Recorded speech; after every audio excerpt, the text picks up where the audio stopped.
마지막 시대는 돈과 음란과 배교의 시대입니다. 돈이 있으면 음행하게 되고 음행하면 하나님을 떠나 배교하게 되어 있습니다. 이렇게 만드는 주범이 사단이죠. 세상신 마귀에게 미혹당하여 지옥 가지 않기 위해서는 우리 마음이 예수님 안에 온전히 거해야 합니다. 10계명 제1계명에서 너는 나 외에는 다른 신들을 내게 두지 말라라고 명령하셨어요. 하나님과 내 얼굴 사이에 그 어떤 것도 두어서는 안 된다는 거예요. 우리가 보다 사랑하는 것이 있으면 하나님과 내 얼굴 사이에 우상을 두고 사는 겁니다. 이 세상에는 수많은 우상이 있는데 그 중에서도 모든 사람들이 가장 마음을 쏟고 탐하는 우상은 돈입니다. 돈만 있으면 자기가 원하는 것을 다 가지고 자만족을 누릴 수 있기 때문입니다. 마태복음 6장 24절입니다.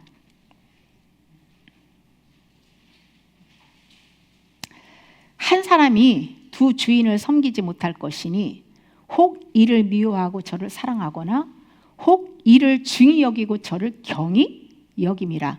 너희가 하나님과 재물을 겸하여 섬기지 못하느니라. 아멘. 여기서 두 주인은 하나님과 재물을 말하고 있죠. 주인은 전적인 복종을 요구하는 절대적인 소유권자, 주권자를 의미합니다. 주인을 섬긴다는 것은 노예처럼 전적으로 복종하는 상태를 의미합니다. 재물은 단순한 돈 이상의 개념이에요. 사단은 물질, 소유, 재산, 애정과 욕망, 육신의 정욕, 안목의 정욕, 이생의 자랑이라는 그것을 도구로 섬김을 받으려고 끊임없이 유혹한다는 사실이죠. 그런데 예수님은 하나님과 재물을 동시에 섬기는 것은 불가능하다라고 선언하세요. 그 이유는 두 주인은 서로 반대 방향을 요구하고 있기 때문입니다. 하나님은 자신을 온전히 신뢰하고 의지하고 순종하기를 요구하세요.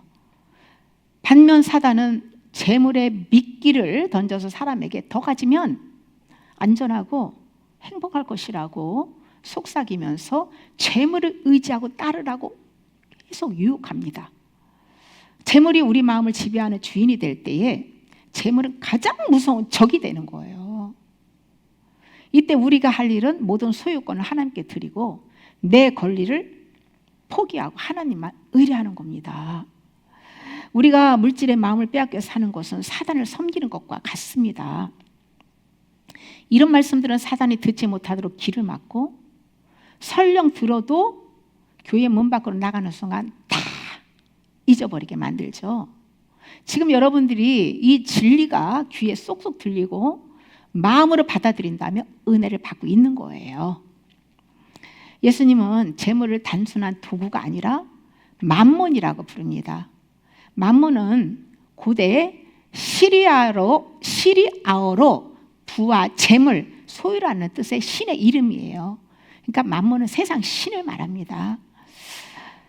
우리가 재물을 신뢰하고 기대하면 우리는 하나님 대신 만몬을 예배하는 것이 됩니다. 재물은 믿음을 요구하고 또 보호를 약속하고 삶의 방향을 결정하게 만들어요. 재물도 숭배의 대상이 될 수 있다는 점에서 하나님과 자리를 두고 경쟁하는 거예요. 두 주인을 섬기면 혹 이를 중히 여기고 저를 경히 여김이라 한 것은 마음의 무게 중심이 어디에 있느냐를 말하는 것이거든요. 아무래도 사랑하는 그런 것에 마음이 기울게 되고요. 더 관심 갖고 섬기겠죠. 여러분은 돈을 더 사랑하나요? 하나님을 더 사랑하나요? 아니면 둘 다 사랑하나요? 하나님을 따른다면 재물은 삶에 필요한 도구가 되지만은 재물을 따른다면 하나님은 장애물이 되는 거예요. 우리가 하나님만을 주인으로 삼지 않으면 재물이 우리 마음을 지배하게 되어 있습니다. 하나님은 우리에게 전적인 헌신과 신뢰를 원하시며 주님은 우리를 가장 선한 길로 이끄시는 진짜 주인이세요. 디모데전서 6장 10절입니다. 돈을 사랑함이 일만악의 뿌리가 되나니 이것을 탐내는 자들은 미혹을 받아 믿음에서 떠나 많은 근심으로서 자기를 찔렀도다. 아멘. 돈을 애착하는 마음, 돈을 인생의 목표로 삼는 마음이 돈을 사랑하는 거예요. 돈을 단순한 어떤 도구로 사용하는 것이 아니라 목적 자체로 삼아서 마음을 쏟고 삶의 주인처럼 섬기는 태도는 돈을 탐하는 거예요. 왜 돈을 사랑하는 것이 모든 악의 뿌리라고 했을까요? 나무의 그 뿌리는요, 눈에 보이지 않지만 모든 열매의 출발점입니다. 이처럼 돈을 사랑하는 마음은 모든 죄에 보이지 않는 근원이라는 거예요. 모든 죄는 돈을 우상화하고 돈에 집착하는 마음을 부추기는 재물, 신으로부터 출발합니다. 죄와 어둠으로부터 자유하고 싶으면 마음속에 뿌리 박힌 탐심을 제거해야 됩니다. 여기서 돈 자체가 악이 아니라 돈을 삶의 목적이나 주인처럼 여기고 탐하는 마음이에요. 돈 자체가 나쁘다는 게 아니에요. 돈 없으면 우리는 먹고 살지 못해요. 이 물질에 대한 그 욕망은요, 사람을 하나님보다 재물을 의지하게 만들고 우상 숭배로 결국 믿음의 길에서 떠나게 만듭니다. 돈을 추구하다가 결국 근심과 염려, 죄책감, 또 상실, 허무와 모든 저주를 끌어들여 가지고 영육에 큰 고통을 당하게 되는 거예요. 돈이 많다고 이런 자연재해를 막을 수 있을까요? 돈이 많다고 그 돈이 우리 영혼을 구원할 수 있을까요?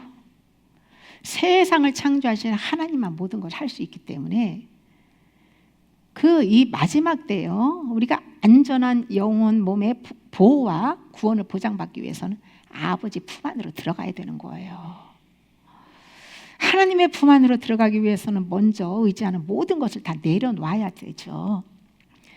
우리가 집이 좋던 안 좋든 간에 이렇게 우리가 쉼을 가질 수 있는 거처가 있고 하루 세끼 밥을 먹고 살 수 있는데도 불구하고 남보다 더 가지려고 수단과 방법을 가리지 않고 가진 것에 만족하지 않고서 끊임없이 돈을 갈망하는 것이 우상 숭배죠. 그 무엇인가를 갈망하는 것이 우상 숭배죠. 모든 탐심을 버리라고 선포해야 할 강단에서 목회자들이 주식이나 코인을 해서 돈 버는 이야기를 한다는 것은요, 교회가 사단의 먹잇감이 되고 있다는 증거예요. 골로새서 3장 5절, 그러므로 땅에 있는 지체를 죽이라. 곧 음란과 부정과 사욕과 악한 정욕과 탐심이니 탐심은 우상 숭배니라. 아멘. 바울은 타락한 마음과 행실에서 나오는 세속적이고 육적인 본성을 단호하게 절제가 아니고 끊어버리라고 말씀하고 있어요. 단순히 절제하라는 정도가 아니에요. 완전히 없애라는 거예요. 그 부분에서 죽으라는 거예요. 마음 안에서부터 올라오는 음란과 부정, 사욕, 악한 정욕을 매 순간 십자가에 못 박아야 합니다. 회개를 다 해서 완전히 처리받기 전까지는 기회가 주어지면 올라올 수 있죠. 그때마다 나를 부인하라는 거예요. 나는 주님과 함께 이미 그 죄에 대해서 죽었다라는 걸 선포하고 부인하고 주님을 바라다 봐야 되는 거예요.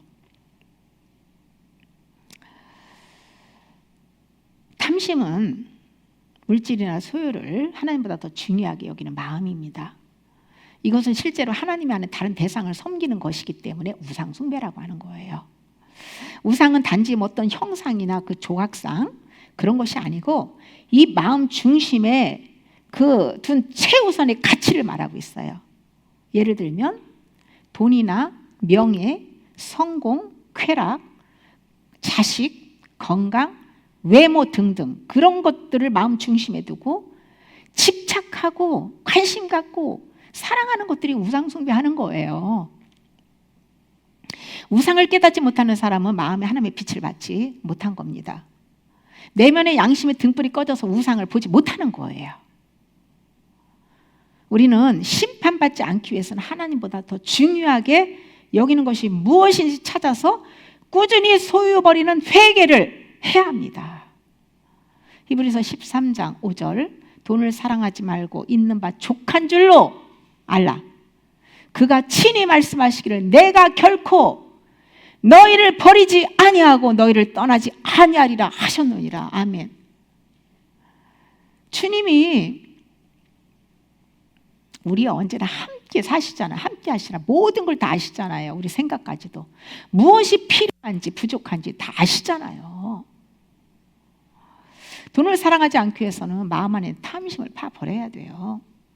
아담으로부터 물려받은 죄성과 타락한 정욕을 회개하고 심령을 가난하게 비우고 하나님의 생명의 말씀으로 채워야 됩니다. 있는 바 족한 줄로 알라 라는 것은요, 믿음 안에서 지속적으로 만족하는 태도를 의미해요. 이것은 우리에게 주어진 모든 현실을 감사함으로 받아들이고 하나님만을 신뢰하는 삶이에요. 이 세상에 믿을 수 있는 것이, 신뢰할 것이 무엇이 있어요? 네? 인생 의지하지 말라겠어요. 그 어떤 것도 우리는 의지할 게 없어요. 진리는 예수 그리스도예요. 예수 그리스도밖에 없습니다. 하나님만 신뢰하고 자족할 때 하나님께서 영원히 변함없이 지켜주시겠다고 약속하잖아요. 돈은 수단일 뿐 목적이 될 수 없어요. 그런데 많은 그리스도인들이 돈이 목적이 되고 삶의 주인심에 두다 보니 손해보면 울고 유익이 있으면 하하호호 그냥 재물신의 노예로 살고 있는 거예요. 이 땅에서 필요를 공급받으며 영원한 구원을 약속받은 길은 물질을 탐하지 않고 가진 것에 감사하며 하나님만을 신뢰하는 거예요. 물질이라는 하나님의 임재가 우리를 죄와 사단으로부터 가장 안전하게 지켜준다는 것이죠. 평생 돈을 탐하는 우상 숭배로 사단에게 결박된 것은요, 인간의 힘으로는 끊을 수 없습니다. 그러나 예수님께서 사람은 할 수 없으되 하나님은 할 수 있다라고 말씀하셨잖아요. 그런데 문제는요, 우상이나 죄를 사랑하면 하나님도 해결해 줄 수 없어요. 내가 사랑하면서 이거 끊어주세요. 그거는 주님이 안 끊어주세요. 죄와 우상들을 혐오하고 정말 벗어나기 위해서 정말 몸부림치며 간절히 부르짖고 내려놓는 그 의지를 단 한 발이라도 하나님 앞에 드리고자 하는 진짜 마음을 다해서 그렇게 할 때 하나님께서 사단의 결박을 끊어주시는 거예요. 돈의 우상을 버리기 원하는 분들, 사단의 결박을 끊기 원하는 분들은 말씀을 소리내서 읽는 방법으로 내려놓은 작정기도, 회개기도를 권합니다.